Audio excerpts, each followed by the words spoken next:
Hello students, welcome to Mac online lectures. Casting में riser design पर बात हो रही है और आज मैं आपके सामने एक प्रैक्टिकल प्रॉब्लम लेकर आ रहा हूं राइजर डिजाइन के ऊपर।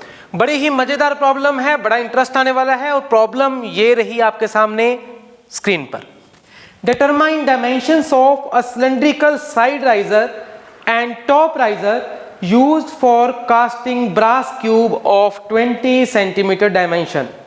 Volume shrinkage is given to be 9%. तो चलिए शुरुआत करते हैं। बताता हूं आपको स्टेप बाय स्टेप कैसे प्रोसीड करेंगे ऐसी किसी भी प्रॉब्लम के लिए। राइजर डिजाइन की ये प्रॉब्लम है। अगर आपने प्रॉब्लम को ध्यान से देखा हो, you have to design a riser. अब देखिए इस प्रॉब्लम में हमें राइजर को दो बार डिजाइन करना पड़ेगा। एक बार तो तब जब हम राइजर को साइड राइजर के तौर पे यूज कर रहे हैं, साइड राइजर, और दूसरी बार तब जब उसी राइजर को उसी कास्टिंग के ऊपर टॉप राइजर के तौर पे हम यूज कर रहे हैं। तो इस लेक्चर में मैं एक पार्ट ले लेता हूं जिसमें राइजर को साइड राइजर के तौर पे यूज करेंगे और नेक्स्ट लेक्चर अपलोड करूंगा जिसमें उसी प्रॉब्लम को हम डिस्कस करेंगे। किसके ऊपर? टॉप राइजर के ऊपर। तो चलिए शुरुआत करते हैं। हमें क्या गिवन है कि हमारे पास एक ब्रास की कास्टिंग होने वाली है, ब्रास की कास्टिंग, ब्रास मटेरियल, और उसकी कास्टिंग हमने तैयार करनी है। जो प्रोडक्ट है वो एक क्यूब है, ब्रास का क्यूब है जिसकी डायमेंशंस 20 सेंटीमीटर है। तो ये भी 20 सेंटीमीटर है और ये भी 20 सेंटीमीटर है। ऑफ कोर्स इसकी तीसरी साइड भी होगी डेप्थ में, यानी ये 20 सेंटीमीटर का एक क्यूब है। It is 20 centimetre cube. ये हमने कास्टिंग तैयार करनी है ब्रास की। ओके, अब इसके साथ हमने एक राइजर को यूज करना है, राइजर को। तो राइजर जब अटैच करेंगे तो दो तरीके से अटैच कर सकते हैं, या तो टॉप पे लगा सकते हैं या साइड में लगा सकते हैं। टॉप पे लगाएंगे तो टॉप राइजर बोला जाएगा और साइड में लगाएंगे तो साइड राइजर बोला जाएगा। यहां पे इस लेक्चर में जैसा मैं ऑलरेडी बता चुका हूं, साइड राइजर पहले मैं डिस्कस करने जा रहा हूं। तो हमने क्या किया, यहां पे एक साइड राइजर अटैच कर दिया। ये लीजिए, suppose this is side riser, और ये कहा गया है आपको कि सिलिंड्रिकल राइजर आपने डिजाइन करना है, cylindrical riser. So this is a cylindrical riser. लिख देते हैं यहां पे, this is a cylindrical riser, okay. So इसी को हमने डिजाइन करना है। सो सिलेंडर के डिजाइन की बात आती है तो सिलेंडर की तो भाई दो ही ज्योमेट्रिक डायमेंशंस बनती है ना। एक तो बनती है हाइट ऑफ द सिलेंडर और एक बनता है रेडियस ऑफ द सिलेंडर। दो चीजें पता लग जाएंगी, सिलेंडर डिजाइन हो जाता है, ठीक है ना। तो हम सिलेंडर डिजाइन में यानी सिलिंड्रिकल राइजर के डिजाइन में हाइट और रेडियस की ही बात करेंगे। किसकी बात करेंगे? हाइट और रेडियस की। तो सबसे पहले यहां पे मार्क कर देते हैं, suppose this is height of the cylinder and let it be small h, ठीक है। और यहां से if it is the center longitudinal axis of the cylinder, so this you can say as r. Small r will be now radius of the cylinder. Small h will be height of the cylinder and r will be radius of the cylinder, ठीक है जी। तो ये riser ध्यान दीजिए, cylindrical shape का ये casting है जो कि प्रॉब्लम में गिवन है कि 20 सेंटीमीटर की क्यूबिक एक वॉल्यूमेट्रिक शेप की कास्टिंग है। तो ये तो बात होगी, हमें स्टेटमेंट में क्या गिवन था उसको हमने यहाँ पे डायग्रामेटिकली ड्रॉ कर दिया, समझ लिया। अब बढ़ते हैं आगे। देखो सबसे पहले हम क्या निकालेंगे, volume of riser and surface area of riser. अब ये बातें आपको कहां से समझ में आएंगी? इसी वीडियो के नीचे डिस्क्रिप्शन में जाइए, आपको लिंक मिलेगा एक वीडियो का जिसमें मैंने मॉडुलस मेथड को एक्सप्लेन किया है, modulus method of riser design. वहां हम कौन कौन से फॉर्मूला यूज करेंगे, कैसे कैसे कॉन्सेप्ट आगे बढ़ेगा, वो सारी चर्चा मैंने उस छोटी सी वीडियो में कर रखी है। उस वीडियो को आप इसी वीडियो के नीचे जो डिस्क्रिप्शन में लिंक है ना, उस पर क्लिक करके आप देख लीजिए, ठीक है। यहां पर हम क्या करने वाले हैं, उन्हीं कॉन्सेप्ट्स को डायरेक्टली बस यूज करने वाले हैं। तो सबसे पहले हम क्या करेंगे, वॉल्यूम ऑफ राइजर निकालेंगे। क्या निकालेंगे? Volume of riser, VR. Volume of riser is VR, and if it is cylinder as it is given also, so volume of cylinder you know it is pi r square h, pi r square into h. R is the radius of cylinder, H is the height of the cylinder. ये तो formula है, आपको पता ही है। Okay, second is surface area, surface area of riser. अब ध्यान दीजिए, इसको हमने बोला था AR, surface area of riser. पिछली वीडियो देखना, मैंने जो लिंक दे रखा है नीचे डिस्क्रिप्शन में, AR VR हम यूज कर रहे हैं ना। और AR हम किसको लेते हैं? Surface area of riser.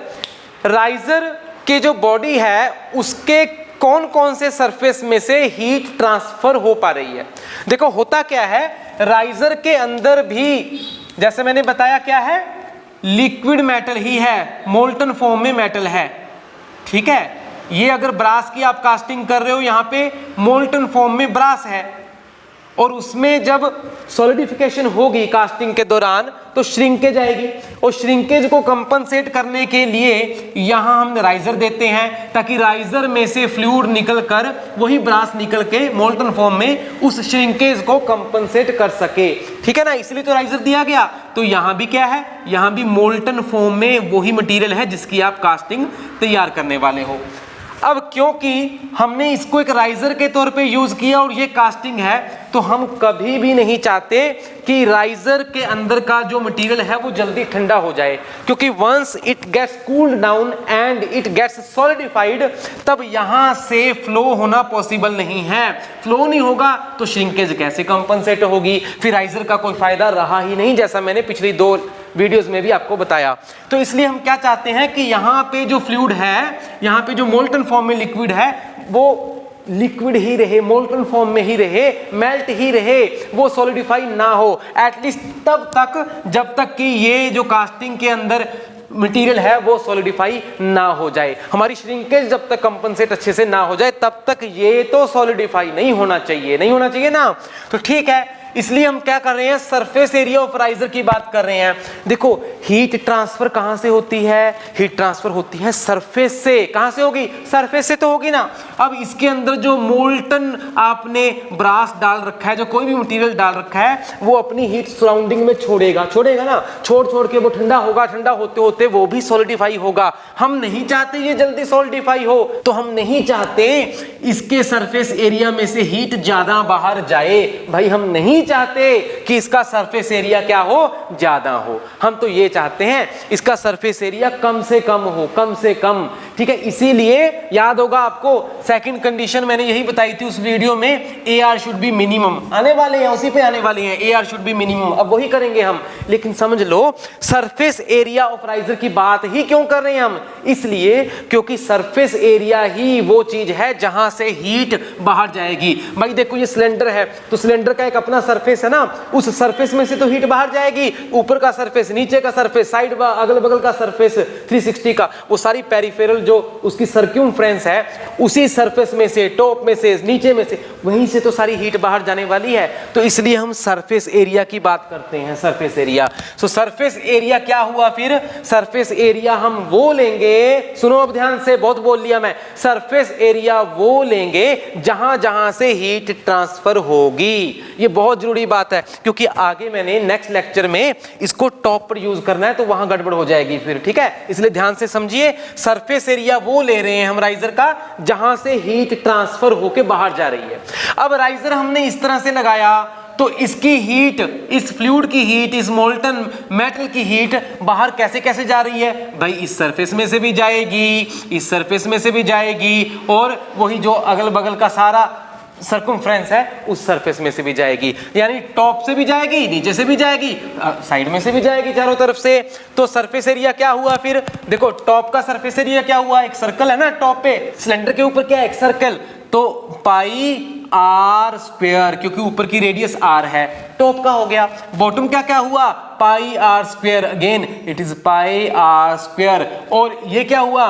ये हो गया 2 पाई आर, 2 पाई आर सर्क्यूमफ्रेंस। ये सर्क्यूमफ्रेंस, सर्कल की सर्क्यूमफ्रेंस देखो, 2 पाई आर सर्कल की सर्कम्फ्रेंस होगी ना, उसको हाइट दे दो तो पूरा का पूरा जो एनवेल्प है, सरफेस है, वो निकल आया, यानी कि 2 pi r into H.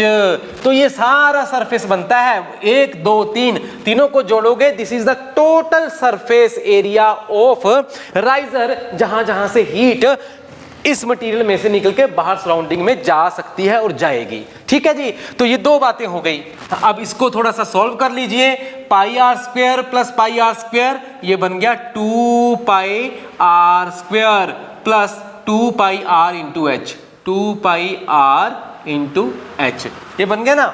Okay जी, अब देखिए जैसा मैंने पिछले लेक्चर में भी बताया और इसमें भी बता चुका हूं कि surface area will have to be minimized. कम से कम हमें करना है सरफेस एरिया, मिनिमाइज करना है उसको, क्योंकि उसी में से हीट बाहर जा रही है। जितना एरिया कम उतनी हीट बाहर कम जाएगी, हीट ट्रांसफर रेट कम होगा, तो ये लेट सॉलिडिफाई होगा जो हमारा ऑब्जेक्टिव है। तो हमने क्या करना है, मिनिमाइज करना है ए आर को। ठीक है, so for a R surface area of riser to be minimum, इसको कम से कम करना है हमने।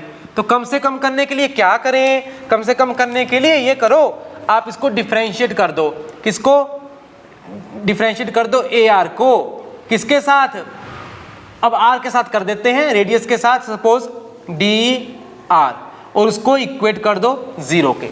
Differentiate it with respect to radius, 1 parameter, 2 है ना इसमें, आर और एच है भाई, एक आर है एक एच है, दोनों ही अननोन है, हमने डिजाइन करना है। ठीक है, तो हम आर के साथ इसको क्या कर रहे हैं, डिफरेंशिएट करके 0 के बराबर कर देंगे, मिनिमम की कंडीशन हमारे पास आ जाएगी। तो करके देखो जरा। ओके, डिफरेंशिएट कर रहे हैं हम इसको।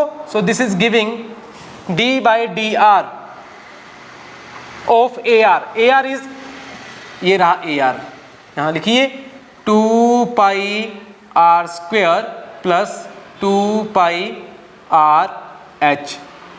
ठीक है जी, ए आर की वैल्यू लिख दी, इज इक्वल टू 0। इसको सॉल्व करना है बस। अब हमने कर लेते हैं पहले, देखो।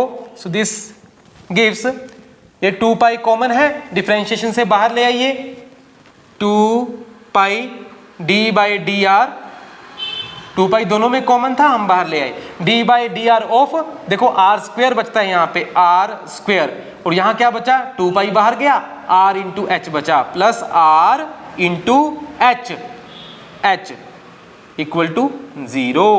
ठीक है जी, अब देखिए यहाँ पे 2 पैरामीटर्स हैं, आर और एच।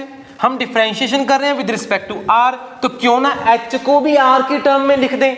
भाई एच आर पे डिपेंड कर रहा है ना, आप कहोगे कैसे, एच आर पे कैसे डिपेंड कर रहा है, इस तरह से कर रहा है। देखो volume of riser pi are square h, तो यहां से अगर आप एच निकालते हो तो V are by pi are square आ रहा है कि नहीं आ रहा, V are by pi are square.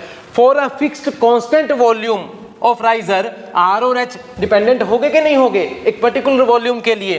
तो यहां से एच निकाल लीजिए, कहां से एच निकाल लीजिए, यहां से एच निकाला तो V are by pi are square आ गया, वो यहां पे सब्स्टिट्यूट कर देंगे हम। तो क्या आया हमारे पास, देखो दिस गिव्स 2 पाई इधर चला जाएगा, 0 बन गया, तो D by D R, differentiation करनी है हमने आर स्क्वायर की, plus are into H, H की वैल्यू क्या है, V are by pi are square, V are by pi are square, and it should be 0। Okay, क्योंकि हम सबको 0 कर रहे हैं, 2 पाई तो खत्म हो जाएगा उधर जाके।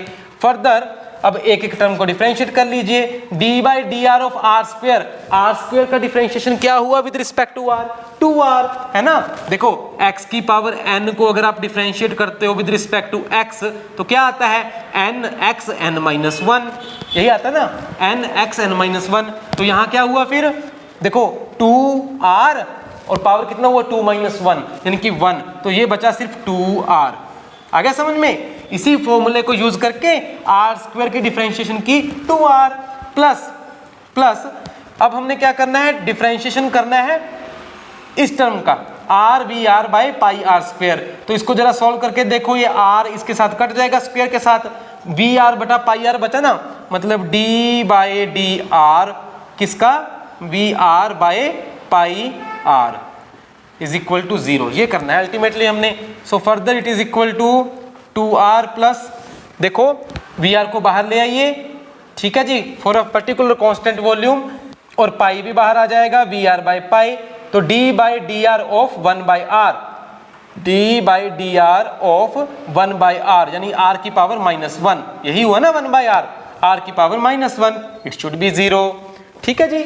अब सेम फॉर्मूला आर की पावर -1 लगाओगे तो -1 आर की पावर -1 यानी कि -2 -1 आर -2 -1 बाय आर स्क्वेयर ये बनता है। देखो ध्यान से, ये बन गया 2r plus V are by pi, और ये क्या आया, ये आया -1 बाय आर स्क्वेयर।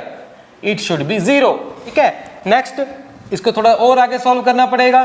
देखो 2r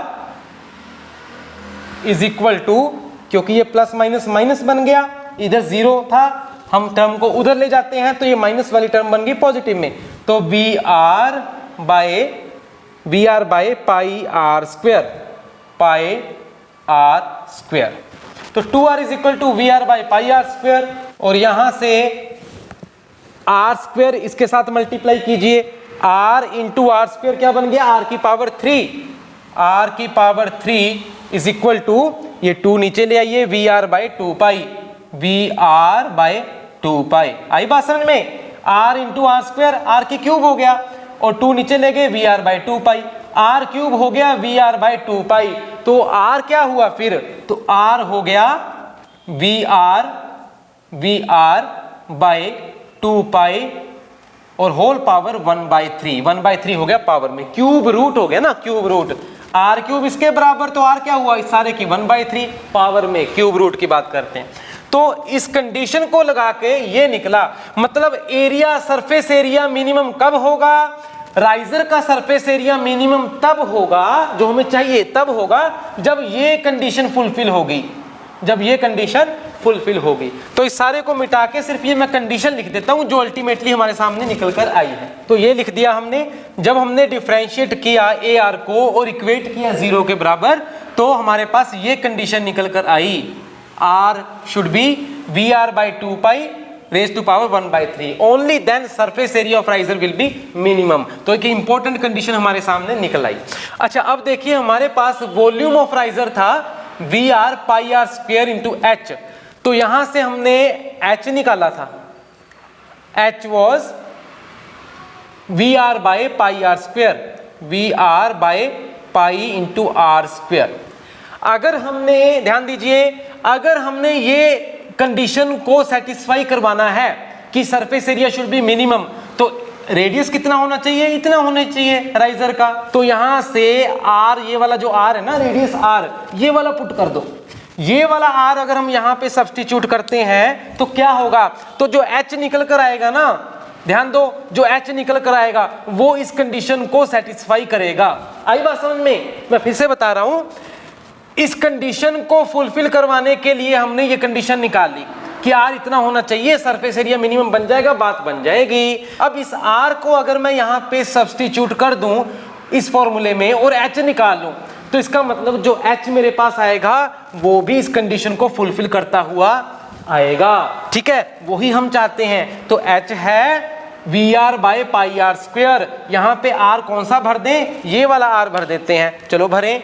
so h is equal to Vr by pi R square, pi into R square, r रहा ये, इस सारे का स्क्वेयर कर दो, Vr by 2 pi raise to power 1/3, और इस सारे का हमने क्या करना है, स्क्वेयर करना है। देखो कंफ्यूज नहीं होना बिल्कुल भी, ये सारी टर्म r है, इस r का हमने क्या किया, इस r का हमने स्क्वेयर किया है, ये किया हमने।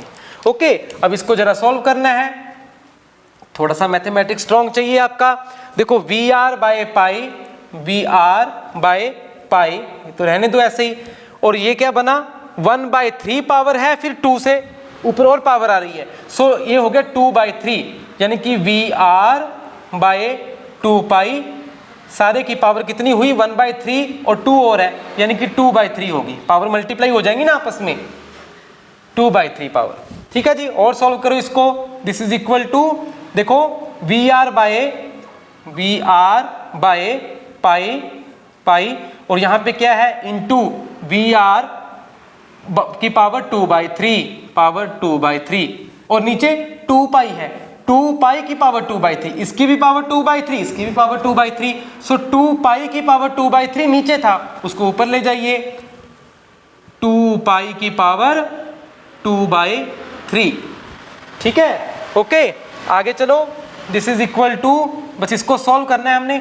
वी आर ऊपर भी है, वी आर नीचे भी है, यहाँ पावर 1 है, यहाँ 2/3 है, तो ओवरऑल पावर क्या रही, वी आर की पावर क्या रही, 1 माइनस 2/3, 1 माइनस 2/3, यही हुआ ना, ऊपर पावर 1 नीचे 2/3, सो 1 माइनस 2/3 इंटू, देखो 2 पाई, 2 की पावर 2/3, 2 की पावर 2/3, ओके, इंटू पाई की पावर 2/3, पाई की पावर 2/3 और नीचे पाई की पावर 1, तो वो माइनस में चलेगी, 2/3 माइनस 1, ठीक है जी। इसको सॉल्व करो, it is equal to V R power, ये हो गया 1 में से 2/3 माइनस करो, 1/3 बचता है, सो वी आर की पावर 1/3 इंटू 2 की पावर 2/3, ठीक है, ये ऐसे रखते हैं अभी, और पाई की पावर 2/3 माइनस 1, 2/3 माइनस 1 करोगे कितना आया, ये माइनस 1/3 आया, इतना तो कर लोगे, 2/3 माइनस 1 माइनस 1/3, ऊपर माइनस है तो नीचे लाओगे प्लस बन जाएगा, so it is V R की पावर 1/3, और पाई अगर नीचे ले आऊं तो पाई की पावर कितनी बन जाएगी, वो भी 1/3 नीचे लाने से, तो दोनों की पावर क्या बन गई, 1/3, ये बात आई समझ में। वी आर की पावर 1/3 पहले ही है, पाई की पावर माइनस 1/3 है, नीचे ले गए पाई की पावर 1/3, तो कॉमन कर दिया हमने, इंटू 2 की पावर 2/3, 2 की पावर 2/3, ये लो 2/3, यहां तक आ गया। अच्छा एक काम करो, अगर मैं यहां पर 2 अपनी तरफ से लगा दूं, यहां पर 2 ब्रैकेट के अंदर, यानी कि 2 की पावर 1/3 मैंने लगा दिया, पावर भी तो होगी ना 1/3, डिनोमिनेटर में 2 की पावर 1/3 मैंने अपनी तरफ से लगा दिया, तो ऊपर भी 2 की पावर 1/3 लगाना पड़ेगा, तभी वो कट के बराबर होंगे ना। मैंने ऊपर भी 2 की पावर 1/3 कर दिया, नीचे भी 2 की पावर 1/3 कर दिया, कोई फर्क तो नहीं पड़ा ना, लेकिन एक काम की बात बन गई, वो क्या, अब ये सारी चीज देखो अब क्या है, V R by 2 pi, V R by 2 pi की पावर 1/3, ये देखो वी आर बाई 2 पाई की पावर 1/3, भाई ये तो आर था ना, वो कंडीशन वाला आर, तो वही लिख देंगे हम। सो ये क्या आया आपके पास, ये सारी चीज बन गई आर, उसके बाद 2 की पावर 2/3 गुणा 2 की पावर 1/3, मतलब 2 की पावर बेस सेम है, एक्सपोनेंट्स ऐड हो जाएंगे, 2/3 प्लस 1/3, पावर्स ऐड होगी, 2/3 प्लस 1/3, 2 प्लस 1 3, 3/3 1, सो 2 की पावर 1 2 इंटू आर 2r, सो ये सारी चीज क्या बनी, ये सारी चीज बन गई इक्वल टू 2r। आ गया ना समझ में, थोड़ा मैथमेटिक्स था, बस दिमाग पे जोर देना था और कुछ नहीं। तो हमारे सामने ये कंडीशन लगाकर, सरफेस एरिया को मिनिमाइज करने वाली कंडीशन लगाकर r इतना बनता है और h कितना बनता है, ये h तो निकाल रहे थे हम, h बनता है 2r, सारा मिटाकर h is equal to 2r लिख देता हूं, आगे बढ़ता हूं। लीजिए हमारे पास यहां से h निकल कर आया, कितना आया, h should be equal to 2r, radius का ट्वाइस, ये दो बातें आ गई, r और h की, r ये h ये, ठीक है जी, इनको याद रखेंगे आप, नंबर डालते रहना 1 2 3, वो आपका काम।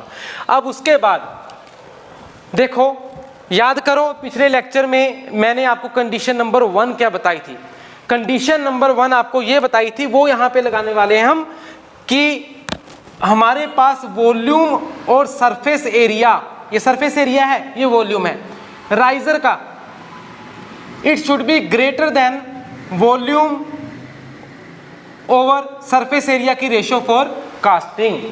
ये हम डिजाइन में कंडीशन यूज करते हैं, मैंने आपको बताया था पिछले लेक्चर की, देखना डिस्क्रिप्शन में नीचे लिंक है। अब ये कंडीशन यूज होगी, पहले ये यूज हुआ, अब ये कंडीशन हम यूज करने वाले हैं। और ध्यान दीजिए, राइजर कास्टिंग, आर राइजर सी कास्टिंग, ये कास्टिंग ये राइजर, लेकिन इन जनरल हम यहाँ पे क्या लिखेंगे, ग्रेटर देन इक्वल टू, ठीक है, अभी कम से कम बराबर तो हो ना, हो तो उससे ज्यादा हो तो बढ़िया है, लेकिन कम से कम इक्वल तो होना चाहिए ना। तो डिजाइन में हम इस तरह से लेकर चलते हैं कि greater than equal to, at least equal to तो हो, बस अब वैल्यू सब्स्टिट्यूट करनी है और आगे बढ़ना है। चलो करें जल्दी से, v बाई ए, यहां से हमें क्या मिल रहा है, volume upon area of riser, riser का वॉल्यूम कितना है, राइजर का वॉल्यूम है pi are square into h, चलते जाओ बस फटाफट, pi are square into h, into h. अब एच कौन सा लेना है हमने, कंडीशन वाला 2r, क्योंकि हम डिजाइन कर रहे हैं, डिजाइन कंडीशंस आ गई हमारे सामने, H is equal to 2r, ठीक है, pi are square into h, ये हो गया volume of riser, by surface area of riser A r, वो रहा ये 2 pi are square plus 2 pi r h, मतलब 2 पाई,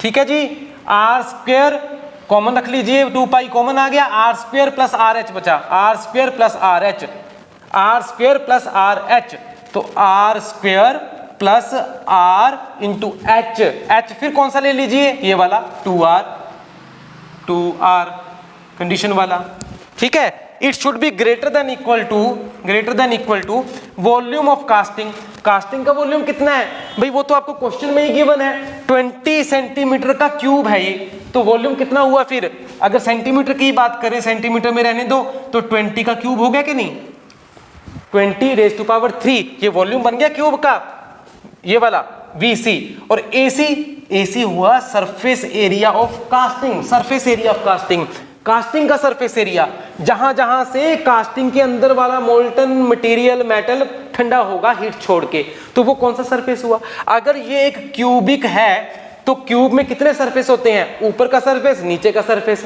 लेफ्ट का सरफेस, राइट का सरफेस, फ्रंट का सरफेस और रियर व्यू पीछे वाला सरफेस, 6 सरफेस हुए ना। तो एक सरफेस का एरिया कितना हुआ, एक सरफेस है स्क्वायर, क्यूब है ये, तो एक सरफेस हो गया स्क्वायर 20 × 20, और ऐसे कितने सरफेस है जहां से हीट ट्रांसफर होगी, 6 हैं। सो एरिया कितना आया, सरफेस एरिया ऑफ क्यूब आया 20 × 20, ठीक है, इंटू 6, ये आया समझ में आपको भाई। 6 सरफेस है, ऊपर नीचे लेफ्ट राइट फ्रंट और रियर पीछे वाला, तो 6 सरफेस, एक का एरिया 20 × 20 स्क्वायर एरिया, तो उसको 6 से हमने मल्टीप्लाई कर दिया। अब इसको फटाफट से आपने सॉल्व करना है। चलो आगे देखो, पाई से आपका पाई कट गया, ओके, ये बन गया r square into r, r cube, 2r cube है ना, और ये 2 से 2 भी कट जाएगा, देखो ऊपर बचा आर क्यूब, अब नीचे are square plus 2r square है ना, यानी कि 2r square plus r square 3r square, r cube ऊपर बचता है और 3r स्क्वायर नीचे बचता है, यही बचा ना। It should be greater than equal to 20 का क्यूब बाय 20 × 20, तो ऊपर एक 20 बचता है, 20/6 बच गया। ऊपर वॉल्यूम की टर्म थी यानी कि सेंटीमीटर क्यूब, नीचे एरिया की टर्म है सेंटीमीटर स्क्वायर, तो 1 सेंटीमीटर बचेगा, centimetre cube by centimetre square यानी कि 1 सेंटीमीटर ये बच जाएगा, और इधर से r cube by r square, तो 1 r बच गया ना, तो r/3 बच गया। It should be greater than equal to 20/6 centimetre, मतलब r क्या हुआ फिर, यहां से r आ गया, r should be greater than equal to 20/6 into 3, 20/6 into 3, देखो 20/6 इंटू 3 यानी कि कितना आया, 3 1 3, 3 2 6, 2 1 2, ये हो गया 10। So r should be greater than equal to 10, आ गया ना, r should be greater than equal to 10, यहां लिखते हैं r should be greater than equal to 10। तो ये वाली कंडीशन लगाकर क्या निकल कर आया, r should be greater than equal to 10 centimetre. ठीक है, ये सारा मिटा के इतना लिख के आगे बढ़ते हैं, वीडियो खत्म होने वाली है, बस थोड़ा सा पेशेंस और। हाँ जी, कम ऑन, यहां से हमारे पास आया r should be greater than equal to 10 centimetre, तो r 10 सेंटीमीटर से ज्यादा हो, उससे कम तो होना।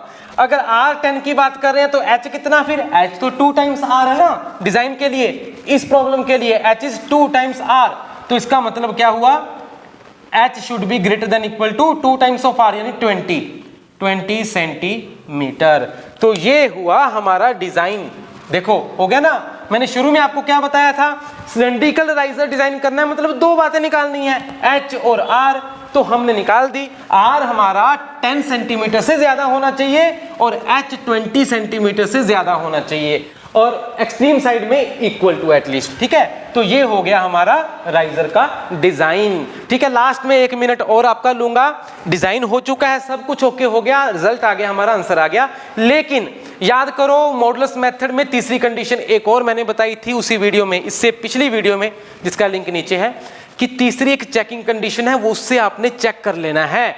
चेकिंग कंडीशन क्या थी, डिजाइन हो गया ओके, लेकिन वो कंडीशन ये थी कि जो वॉल्यूम ऑफ राइजर है, volume of riser VR, that should be at least 3 times of volume of shrinkage, shrinkage volume जिसको कहते हैं, श्रिंकेज वॉल्यूम।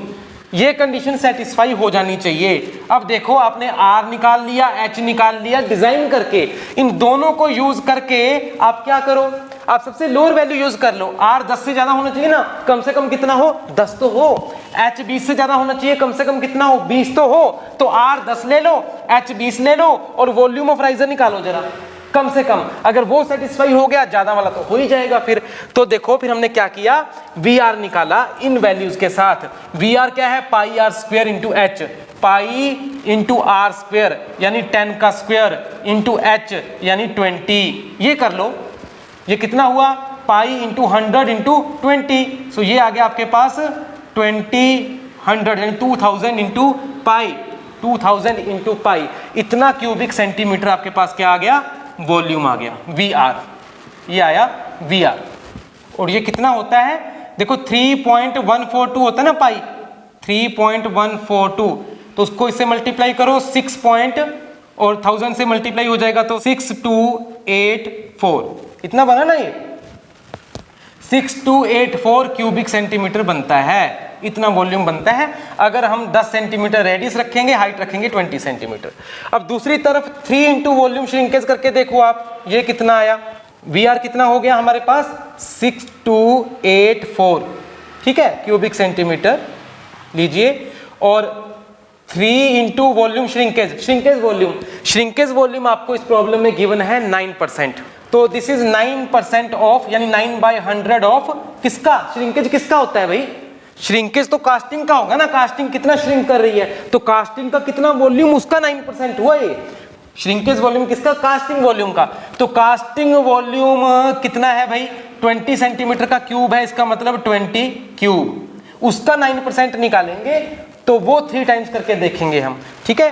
तो देखो जरा इधर से कितना आया, ये आपके पास बन गया, ये बन रहा है 2160 करके देखो, इतना बन रहा है क्यूबिक सेंटीमीटर। तो हम क्या कह रहे हैं, जो आपके पास VR है ना, वो कम से कम 3 गुना जरूर हो श्रिंकेज वॉल्यूम के। अगर हम श्रिंकेज वॉल्यूम को 3 गुना कर लेते हैं तो इतना वॉल्यूम बनता है। हमारा VR तो ऑलरेडी उससे ज्यादा है ना, 6284 उससे ज्यादा ही है। इसका मतलब बात बन गई, हमारा डिजाइन ठीक था, ठीक है। ये भी ग्रेटर देन वाली कंडीशन है एक प्रकार से। तो हमारे लिए ये जो हमने डिजाइन किया ये बिल्कुल सही है। R 10 सेंटीमीटर या उससे ज्यादा हो, H 20 सेंटीमीटर या उससे ज्यादा हो।